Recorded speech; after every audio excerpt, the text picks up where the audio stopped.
everybody. Welcome back to Terrace Talk. FA Cup action this week, and we're back as well. I had a little festive break off. There's so many games to cram in. We're also trying to enjoy Christmas as well, so it's difficult to do the two things at once. But we are back with an episode this week. Norwich City, of course, facing Coventry City in the Cup. Delighted to be joined by Coventry fan Tom from Sky Blues Extra and Norwich fan Ross as well. Tom, let's start with you, because it doesn't really feel like 5 minutes ago since the two teams played in the league. Just as on an FA Cup perspective, and then we'll talk about your progress in the league at a bit more depth. How important do you think Mark Robins is going to see this game against Norwich, or is he going to see it perhaps, and again, I'll come to Ross on this in a moment, in the same way Daniel Farke will, as it's actually a bit of an opportunity to give those players that maybe haven't had a lot of minutes some game time? Yeah, definitely. I think it's a tricky one this year, isn't it? I think generally Mark Robins takes the cup quite seriously, and we've actually had a couple of pretty good cup runs under him in the last sort of 3 or 4 years. We had a nice one last year, actually. But I think with the landscape of, COVID and so many games being crammed in, and I think the prize money's less this year as well. Plus the fact, survival in the league for us is just so paramount. I think it's probably a year where we're not going to take it as seriously. Obviously the fans can't be there either, so there's no, there's none of that kind of draw of getting a big tie away or anything. So yeah, I'd imagine he'll probably put out a slightly weakened side for this one, and I'm sure it's probably similar for you guys as well. Yeah, well, let's pick up on that, Ross. How because Daniel Farke has been someone, as Tom says there, in the same way Mark Robins has been, taking the cup competitions very seriously since he's been at Norwich. We obviously saw the run they had last year, got to the quarterfinals for the first time in a long time, beat Tottenham and Burnley away from home, which is pretty good going. This year it's obviously different with the scheduling, but also with what they're trying to do in the league. So if you're Daniel Farke, how sort of important, how much of an onus are you putting on this game, I guess? Is it an opportunity to give people minutes, or do you actually see it on the flip side? Because there's kind of two ways to look at it. Do you see it on the flip side as being an opportunity to retain that momentum and the good form that they've shown in the league recently? Yeah, I think the schedule is going to play a big part in it. I think Farke's always taken the cup very seriously. Last year, I think it was brilliant to give minutes to those that weren't playing, and I think it will be the same again this year. I expect 8, 9 changes, I would have thought, on Saturday. And I just think it's a good opportunity. I mean, when we got promoted 2 years ago, we obviously lost to Portsmouth 1-0 in the last minute at Carrow Road, and actually it turned out to be the best thing that happened to us, because Portsmouth went on to struggle when they were top of the league and struggled, and we then kicked on from there. But no, I do think it's come at the perfect time for us at the minute with the injuries that we've had, people coming back. It'd be good to get some minutes in the likes of Quintia as he comes back in at left back. I would have thought on Saturday to get some minutes in him and some minutes in Hugill as well, and a few others. So I think it's a good opportunity to rotate, rest some legs, just like we did when we played Coventry in the league, of course. Well, this is it, isn't it? Because obviously when Norwich played Coventry in the league, we were sat here, I know Tom was on that show, and we were talking about how many injuries there were, and now we're talking about Norwich City rotating again. So for the second time, Coventry probably aren't going to face a full strength Norwich side. Ross, it's interesting, isn't it? Almost the difference in how people view the FA Cup. I've seen, actually, just before we've come on here, some quotes from Gareth Ainsworth about how he wants a cup run, and it kind of feels like if you're struggling a little bit, the cup can actually be, as it was for Norwich last year, a source of escapism, something to look forward to. But when you're top of the Championship in the position Norwich are in, and actually looking to achieve something, then maybe it's in many ways a little bit of a hindrance beyond the fact that you can actually give some of your squad some minutes. Yeah, to be honest with you, I think it's a win-win for Norwich, to be honest with you, because if we win the game, we keep the momentum up and the squad morale is high. And if we lose it, I think it's a case of, well, it was a dead game anyway, and we look forward to the following week away at Cardiff. So I think it's a win-win in that scenario. I do think that it is just the perfect opportunity for the likes to rotate, and I don't think he will. I don't think we'll see the likes of Pukki and Buendia and Campbell, and I'm sure with no Buendia on the squad, I'm sure people will be in uproar and worrying the guts off it. But it's come at a good time for us, I think, at the minute. Yeah, I get the sense that Arsenal fans maybe that a little bit louder come Saturday when that team news drops, even louder than they have been this week, which is quite some achievement. Tom, I've got, and as Ross will know, I've got a Coventry City supporting colleague, and when you ask him about Coventry, he'll often go back to the FA Cup win, the time that you did win it. It is a very special competition for Coventry fans, or at least it certainly is for him anyway. So is there almost this contrast of actually it being one of the greatest days in terms of Coventry City's history, that final, but equally to where we are now and maybe being a little bit indifferent about it? Or does it just show how the competition's moved on? Yeah, I think so. You can't really argue that it has definitely changed over the years. It's definitely not what it used to be. People remember when they were kids growing up, and it used to be, a whole sort of day's event, the FA Cup final, and winning the FA Cup was, for Coventry, it's the biggest day, like you say, in our history, and it's like if you talk to any Coventry fans, they'll always talk about 1987. So it's definitely lost a bit of that sort of magic, I would say, over the years. With TV and the different times of the games and stuff, and it has kind of spoilt it a little bit, I would say. But for me personally, I still love the FA Cup. Like I said, we've had a couple of really nice runs in the last few years, some really big ties at Premier League teams and things like that. So, I still love the FA Cup. I just think this year it's sort of slightly different, obviously without being able to go. But a bit like what Ross was saying, I think for us, we probably feel like it's a bit of a win-win as well, because if we progress, then great, and if we and then if we don't, we can sort of focus on the league. So yeah. Yeah, two teams that have sort of slightly different agendas in terms of what they're trying to achieve. It does kind of feel like this year with the cup competitions, maybe something needed to be compromised somewhere, maybe with the League Cup, and maybe this is a game that both sides won't necessarily want in terms of load, but like you both say, will be useful to rotate in the squad. Let's talk about the Championship for a little bit. Ross, we'll start with you. How do you reflect on Norwich City's festive period? They obviously sit top of the league at the halfway stage, averaging 2 points per game. Everything looks pretty rosy, doesn't it, from a Norwich City perspective? Yeah, it does, doesn't it? A bit too good for Norwich's liking for how we normally do it. But it's good. It's very difficult, and I hear a lot of fans do it, and I do it myself. Compare back to 2 years ago when we obviously won the league then, and you look at the comparisons then to now. I think the gap between first and sixth at this time of year was about 4 points, 3 or 4 points, and now we're 10 points clear of sixth. So, we're doing it very differently to back then. I think we do look a lot more defensively sound, a lot more grit, a lot more fight than what we've maybe previously lacked. But at the same time, we're not taking those chances that we were back in 2018, 2019 as well. So I think there is still more to come. I keep saying it. I do think we're sat in third gear still. I think we still have got a few more levels to go up to achieve what we can achieve. But I think the big thing is, no disrespect to the likes of Coventry and Wycombe, etc., but I do think the level of the Championship now compared to 2 years ago, in terms of the quality, is slightly different. I think we're seeing more teams come to Carrow Road and park up. And to be fair to Coventry, they weren't. I wouldn't have said they were definitely necessarily one of those. Right. But we are finding that more and more.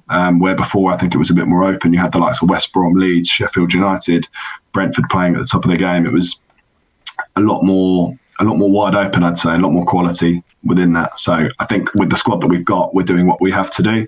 But I think before, 2 years ago, we had I think there was a bit of pressure internally for Farke after his first season. He'd sort of bedded himself in, and there was sort of an expectation to build on. Where now there's noise not only inside the club but outside in terms of, look at this great Norwich squad. They've kept hold of the likes of the players that they have, and they should be where they are. So yeah. The point you make there sort of leads on nicely to what I was going to ask you about the way the league is going. Do you kind of feel now that top four we're seeing currently, I'd probably put Watford on the cusp of that as well with their squad. It does almost feel like we're seeing a top five, top four maybe starting to emerge now with Norwich, Bournemouth, Brentford and Swansea. It does kind of feel like those three promoted clubs and obviously we've seen everyone once. It does feel like there is a difference in quality between those three relegated clubs rather, and then maybe Brentford bridging that gap a little bit. Is that kind of how you view it now? Do you see that top four almost beginning to stretch out their advantage a little bit now? Yeah, I do. I think we are one of the few out of that group. Bournemouth maybe slightly more so, and Brentford have now picked up again, but we are probably the most consistent.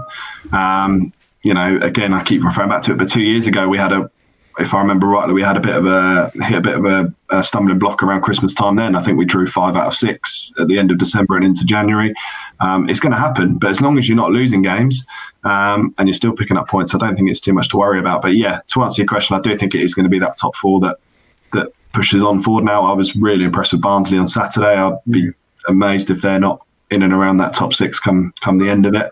But to be honest with you, like I say, the quality of it, like Reading being up there, in all honesty, I think it says a lot about the league. But fair play to Reading. I've got a good mate who's a Reading fan, and by all accounts, they're deserving to be up there. So fair play. But in terms of what I've seen in terms of the teams that we've played against, there's been very little that's worried me, shall I say. Yeah, I'm beginning to think it's a 4, possibly 5 horse race now for those top 2 positions. And that kind of is probably quite a nice question for you, Tom. Obviously, Coventry won League One last year. How have you found the first season in the Championship? Has it been kind of what we've spoken about there? Maybe the quality hasn't been as high as you expected, or have you been sort of maybe not as surprised by the level of the league that you've walked into? Yeah, I think I'd probably agree with Ross, actually. I think the quality probably hasn't been as high as I expected. I think we've grown into it really well. I think we had a very tough start. I think, as we talked about last time, we had probably one of the hardest starts of any of the promoted teams. We obviously struggled to pick up points at the start of the season, but and obviously we had the big long gap as well in between the seasons that we had to get used to. So, but we've picked up. We had an 8-game unbeaten run, which has helped us to build a bit of a points gap. And yeah, I don't think we really fear anyone in the division now. Playing teams like Stoke on Boxing Day, and we got a point, and it didn't seem like they were full of quality. So I'd agree. Yeah, I don't think it's a league full of quality. Anyone can beat anyone, and I think we're probably feeling very confident now that we can stay up. And we've got something like 6 teams below us now who aren't going to win every week. 7-point gap. So yeah, I think we're feeling a bit more comfortable now, and obviously making some additions in January as well, which is really good to see. So yeah, definitely feeling more positive than when we spoke back in, I think it was November, wasn't it? Yeah, is goal still an issue, Tom? Goal still an issue? Is goals still an issue with you guys scoring them? Yeah, it is to an extent. I think it's not even a striker issue for us. It's just sort of the service. I mean, we play one up top anyway. We sort of pack out the midfield. We're playing this kind of box midfield formation now, and we've just had games where it's been a little bit frustrating. The final ball just hasn't quite been there. Matty Godden did actually go off injured on Saturday, so that's a bit of a worry. But hopefully we can get someone in up front. But yeah, like goal scoring is always an issue for us, it seems. I mean, even when we won League One, I think we had something like 14 of our games that we won were by a 1-goal margin. So, we never batter teams anyway. So yeah, it's always a kind of ongoing challenge for us. Interesting. Tom, I was just going to ask you just to sort of round off that point about quality. Obviously, you guys came to Carrow Road when Norwich were sort of at the height of their injury crisis. Marco Stiepermann played as a striker that day, but in terms of quality, where do Norwich City rank amongst the sides that you've seen play Coventry this season? Yeah, I suppose, I've seen some of your games and some of your highlights, and you look like a top side. I'd say probably, but like you say, when we played you, it was quite hard to judge, and I know you had a lot of injuries. We sort of said on our podcast, funnily enough, we might end up playing the same team as we did back in November on Saturday. But yeah, I think definitely been impressed with some of your, you've obviously got some top players, haven't you? Pukki and Cantwell are Premier League players, really, aren't they? So yeah, been really impressed. I think definitely sort of deserve to be where you are on the table, and I'm sure you guys will go on to get promoted. So yeah, from the outside in, I think been very impressed with Norwich this season. It does feel like, and a lot of Norwich fans will I'm sure agree with Tom's comments there, but Ross, it does feel like, and certainly the sort of perception on social media, I saw this a few times before the window opened, was if there was going to be something to derail Norwich City, it would be a transfer window. I mean, we're only a week in, and the speculation around Emi Buendia has been noisy, I think we'll say, to say the least. As a Norwich fan, how concerned are you buy that given everything that happened in the summer, or do you think the stuff that happened in the summer and him being left out of that, I say the summer, it was sort of more autumn, wasn't it really, but him being left out of that game against Bournemouth, do you think that will have helped him a little bit in terms of ignoring that noise and ignoring the speculation? Yeah, in answer to your question, I'm not worried at all. If you had to give me a percentage of how, out of 100%, how much I think it's going to go, I'd have to say 0%. I just can't see him going. If we weren't top of the league and so many points clear, I think it's a very, very different conversation to be had. As we have found out previously, I think Graben went for stupid money in January. Olsen, Brady, Pritchard, all those players that went in January where, they had a point to say, well, you're not where you should be, so can you let me go? And especially with Webber at the helm, I just think, he has got a lot of criticism, Webber. Rightly so. I think for a lot of the stuff that went on last year with the signings. But I think for some of the deals that he's done, even yesterday, 300 grand for Carlton Morris, for someone who's made one senior appearance for the club, I think, well, fair play. £1 million for Marley Watkins. It's just stuff like that I just can't see. If he's going to go, it's going to be for absolutely ridiculous money. And when I see stuff on Twitter branded around at 14 million plus rising to 20, it just makes you chuckle and just makes you think, well, I might as well start my own Twitter account and have a bit of a laugh and say we're going to start signing Messi and Ronaldo and fees are rising and this, that and the other, because it's just bonkers, absolutely bonkers. Yeah, my issue came when that report came out about a swap deal. And I think when you start to hear stuff about swap deal and players included in deals, it probably shows that the club interested probably doesn't have the funds needed to make that deal happen. But yeah, I think you're right. If we're going to look at a window where Emi Buendia exits, I think it's more likely to be the summer, regardless of whether Norwich City go up or not. And of course, then they'll be in a stronger position as well. Let's talk about in terms of incomings and what you'd like to see Norwich do in January. I think there's really two areas that they're targeting: goalkeepers and left backs. Are there any areas of the squad for you that you feel need to be strengthened elsewhere? No, I'm the same as you. Heard on the grapevine, it's goalkeeper, left back, and potentially a winger as well. But yeah, number 2 goalkeeper would be ideal. But I think again, you need to get someone who's going to push Krul. Not that he needs to be pushed with the form he's been in, but I do think you just always need someone on your toes. And that's not saying Mickey McGovern never did that, because he obviously came in and was a brick wall when he came in. But just have someone along those lines, and a left back is quite clearly a position that needs to be looked at, because it's not fair on Sorensen to be playing there. If I'm being honest with you, although he's done a brilliant job, and you can't fault the work and effort that he's done that he's put in. But it's not fair on the lad. He's been brought in to be a centre midfielder, and he's a young lad, and he's going to want to progress and develop his career playing in that position. So I do think there's been obviously a lot of talk about McCallum, Coventry, getting him back. Obviously, we know that's not going to happen. Maybe they thought Byron was potentially going to be back sooner. I know he's had setback after setback, so we'll see. But yeah, I think a lot of the incomings, I don't think we'll see many, to be honest with you, as we never normally do with a Webber January transfer window, unless it's desperate. Yeah, I was going to say, doesn't typically like to operate in January, does he? But I think they will be forced in a couple of areas. Tom, Coventry have already made their first sign in the January window. Matty James, who of course last game for Barnsley would have been against Norwich City, potentially going to make his debut on Saturday against Norwich City for a different side. Not sure if there's too many players that have done that. I'm sure someone will point out in the comments, but how pleased are you to sign him? Someone who's been playing in an upwardly mobile Championship side, as Ross said, a side that's earned a lot of plaudits amongst Norwich City fans this week for the way they approached that game last week. Regular, or had been a regular at Leicester, seems a solid player at this level. How are you feeling about that signing? Yeah, brilliant signing, I think. I think he was key when Leicester, I know it was quite a few years ago now, but when Leicester got promoted from the Championship, he was a really big part of their midfield. I've got a few mates who are Leicester fans, and they absolutely loved him. I think he played alongside Danny Drinkwater in that midfield, and a lot of them say actually he should have been the one who should have played for England, but obviously he was hampered with injuries, hardly played then for the next 3 or 4 years in the Premier League with them. And then obviously he's just had to build his fitness back up. Obviously went to Barnsley, and seeing what their fans have been saying on Twitter, they're really gutted that he's left. And I'm not sure if it's perhaps a personal reason he wanted. I know he lives in the Midlands. Perhaps he wanted to be closer to home. And that maybe. Well, I've seen. Sorry to interrupt. I've seen today some quotes from Valérien Ismaël just saying that it was his choice. Essentially, wants to give other options a go. So again, massive boost for Coventry.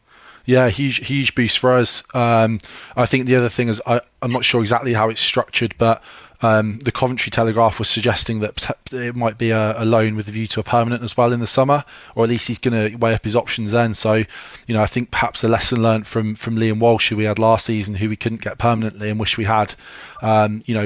We're possibly looking at getting permanently. Wages could be an issue, but if we're serious about cementing ourselves as a championship team, then we're probably going to have to start forking out a bit more on wages. So really pleased with that as a signing, and really excited to see him playing in a Coventry shirt. I know we spoke last time you were on about the similarities in recruitment and how pivotal that's been since Mark Robins been at the club and Coventry's rise. One name, Gustavo Hamer, I think he seems to be getting a lot of attention. Scored against Millwall in the win last week. Talk to us a little bit about him, because he looks to be sort of getting some plaudits across the Championship. I'm seeing now. Yeah. Tempted to sit here and just say he's rubbish so that no one's going to scout him, but no, he's an unbelievable player. I'm not sure if he'll play on Saturday. They might give him a rest, but he's got everything in his locker. He can tackle, he breaks up play, he can score goals. He makes great runs. His delivery's brilliant. Honestly, I couldn't speak highly enough of him. The only side of his game that can let him down is he gets a lot of bookings. Like, I think he already was out for one game for having 5 yellow cards. He got sent off against Bournemouth earlier in the season. But in terms of his abilities, he's an absolutely brilliant player. He's only 23 as well. I think we got him for something like 1.2 million from Zwolle in the summer. So brilliant piece of recruitment. And as people probably know, our sort of business model is to buy these players in from Europe and to sell them on, a bit like how Brentford do it. So hopefully it's not this window, and hopefully we get to see him live at some point. That'd be nice. But I wouldn't be at all surprised if he goes next summer for it could be 10 to 15 million. He's that good in my eyes. So yeah, brilliant player. Not sure if he'll play on Saturday, but yeah, definitely look out for him if you get the chance, because he's a brilliant talent. Yeah, it's a lot of parallels from what you said there between him and a certain Norwich City Argentine midfielder for sure. Just finally, before we turn our attentions to this game on Saturday, we asked you last time about Sam McCallum. I'll ask you again, how's he sort of kicked on in the last couple of months or so? I know that there have been some Norwich fans talking about potentially recalling him with what we've said about the left-back issue. I don't think Norwich City want to do that. They're pleased with the level of football he's playing. They really like and admire and respect and trust Mark Robins as well. So I don't think that's necessarily something that's going to happen this window. But just talk to us a little bit about Sam McCallum. He seems to have become a bit more regular in the Coventry side than perhaps he was when we spoke last time. Yeah, definitely sort of wanted his place back in the team, because obviously we've got Ryan Giles on loan from Wolves as well. So it's kind of those two sort of battling for that sort of left wing back spot in the team. And to be fair, Ryan Giles has had a really good season so far as well. So, but McCallum managed to break back into the team around about probably when we played Norwich in November, and he's managed to keep his place really well. He's not always really consistent. He has the odd off day. Sometimes he's not in the game as much as he could be, but again, he's obviously stepping up a level, so it's to be expected. He was a star man last season. He really was great in League One, and he's just adapting to the level. So I think a full season in the Championship will definitely do him some good, and then he'll probably then be ready to maybe Premier League would be a bit too much of a step up, but he'll definitely be a really solid sort of Championship player, I think, next season once he's had a full season with us. Yeah, I can quite feasibly see a situation as well come the summer if Norwich do get up, where maybe Coventry take him for another season. I could see that quite feasibly. Business for us if that happens. Absolutely. Selling him but playing him anyway, not he. Exactly. It's a win-win for you guys. Ross, ahead of this game, what changes are you expecting or would you like to see? Because there's obviously been some players who have played a lot of football, Ollie Skip, Emi Buendia, Timu Pukki. We listed a few of them. The one for me, maybe, which is a slight, not concern, but maybe one that might have to go again is Max Aarons, given that there's not necessarily a natural right back sort of replacement for him. Yeah, agreed. I think I had 9 changes. Max was one that was staying in. So, unfortunately, that is the case. It's one of those difficult situations, but unfortunately, he's just going to have to get through it. He's a young lad. I'm sure he'll be fine. But there's no point. I don't think there's anyone else at all from even then the 23s that could step up at right back anyway.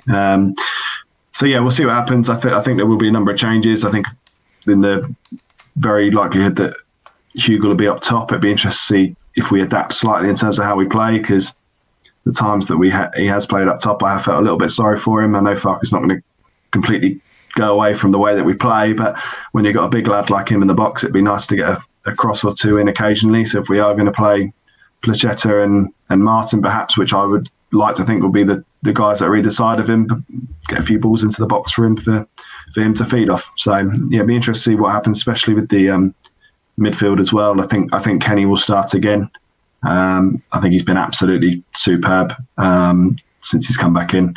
I get a lot of stick because he is a big favourite of mine, but he has been absolutely superb since he's come back in. So it'd be good to give Skippy a rest, although he never looks like he gets tired, that bloke. So I'm sure I'm sure Mr. Tetty will make way and come in for Skippy. So yeah, I think a number of changes, but it'd be good to give Quintilla, Placheta, Hugo, Josh Martin, Tetty, all of them lads some minutes. I'd probably give Hanley and Gibson both a rest as well, and get Zimbo in with the young lad who I'm not going to try and pronounce his name, Omator. I'm not even going to try. Omavedele. I'll do it for you. That's the one. Thank you. Yeah, I would probably chuck him in, and I did notice that he's the front cover of the programme on Saturday as well. So I think it'd be quite convenient if he did go and get a start, which would be good for the lad.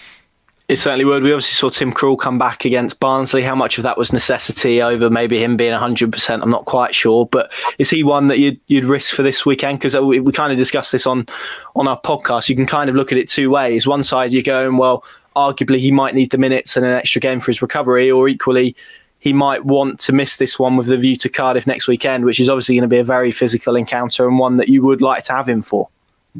Yeah, agreed. I mean, you're lucky enough to be there in the flesh, so you might be able to shed a bit more light in it. But I do feel like his kicking wasn't quite there Saturday. I mean, the actual distribution itself was fine, but I do feel he maybe wasn't quite so confident, especially on the weakest. Wasn't it? Very flat. Yeah, very flat. So, yeah, I think it was pushed through. I think Farke's annoyed because it has taken longer to get him back than originally. I think what did he say? It was only going to be a few weeks after the Stoke game, wasn't it? And it's obviously gone on further and further. But yeah, again, it's a perfect opportunity to get Barden in again. I think it'd be good for him. It's just the perfect opportunity to get him some minutes in and just build his confidence up a little bit more as well. So yeah, I wouldn't risk Krul, no chance whatsoever. Interesting stuff. Tom, just finally from your perspective, what sort of Coventry side are you expecting? I know you said there'll be changes, but what specifically are you, or would you like to see for this weekend, I guess? Yeah, I think we'll probably make some changes. I think probably at the top of the pitch we haven't got huge loads of options to make changes, so we've probably only got a couple of fit strikers there. But yeah, we've got quite a few sort of young lads. I think we've just recalled Josh Eccles from Gillingham, so I think he might feature in midfield. Possibly give McCallum a rest and bring Giles back in. We've got a couple of young centre halves as well that might want to get a chance. So goalkeeper wise, we'll probably keep it the same because there's no point changing the keeper there. So I think it'll probably similar sort of formation as we've been playing, but just sort of filling in a few sort of bodies here and there, and maybe sort of 5 or 6 changes just to freshen things up and give people a bit of a rest. I think because obviously the fixtures will be coming thick and fast after this. Absolutely. Ross, let's get your score prediction then. How do you see this going? Do you see Norwich progressing to the 4th round? Cool. Christ, put that out of a hat, can we? Could be anything. Am I right in sending it straight to Pens as well? Or is there extra time? Do we know? I might need to double check, but I'm pretty sure it goes to a replay, I want to say, but I will double check for you now. Yeah, I would say draw. I think both sides will be it'll be pretty cagey, I think, and where you've got a lot of players that haven't played a lot of minutes, I think you could have a lot of errors and a lot of mistakes and a lot of will and a lot of trying, but maybe not a lot of end product. So we could see the way Norwich have been going at the minute, we could see a little stale 0-0, but which wouldn't be a bad thing. But I think Farke won't want that to happen if it is a replay, definitely. So I think he'll just want the game done or dusted either way, like we did against Portsmouth 2 years ago, if you remember. Went absolutely gung-ho. I think we had a long throw which Jordan Rhodes ended up taking and the other end and sticking a goal, and I remember being in the Barclay that day and thinking, thank God for that, thank God that went in, because not want a replay going down there. So, yeah, I'd say draw on the hope that it's penalties. It certainly is. There's no replay, so we'll go for penalties. So we'll go for a Norwich win on penalties. Tom, how are you feeling ahead of this one? It kind of feels to me like it's kind of after you, sir. It's kind of that sort of game this weekend. Yeah. How do you think it'll end up from Coventry's perspective? I think if I'm being realistic, I think like your sort of second string team's probably a lot stronger than ours, so I think you probably have enough to kind of beat us. I said on our podcast that I thought you possibly would beat us 2-1. I think for me, I'm not too bothered about the result or the scoreline. I think as long as we put out a good performance, and maybe there's a couple of young players that acquit themselves well, and maybe we score a goal, then I'm pretty happy with that. So I'll go 2-1 to Norwich, which wouldn't be the end of the world. There we go, guys. Thank you very much for joining me. We will, of course, be there at Carrow Road on Saturday, pinkun.com, the place to go for that. It's certainly been an interesting one. Certainly going to be interesting to see what sort of team Norwich field. Thank you very much for watching. Do leave a like, subscribe to the Pinkun YouTube channel or podcast channel if you listen to this as a pod. Really appreciate your support, and hopefully there'll be more of these in 2021. I haven't really had an opportunity to say it on here, but Happy New Year, stay safe, and thanks for watching.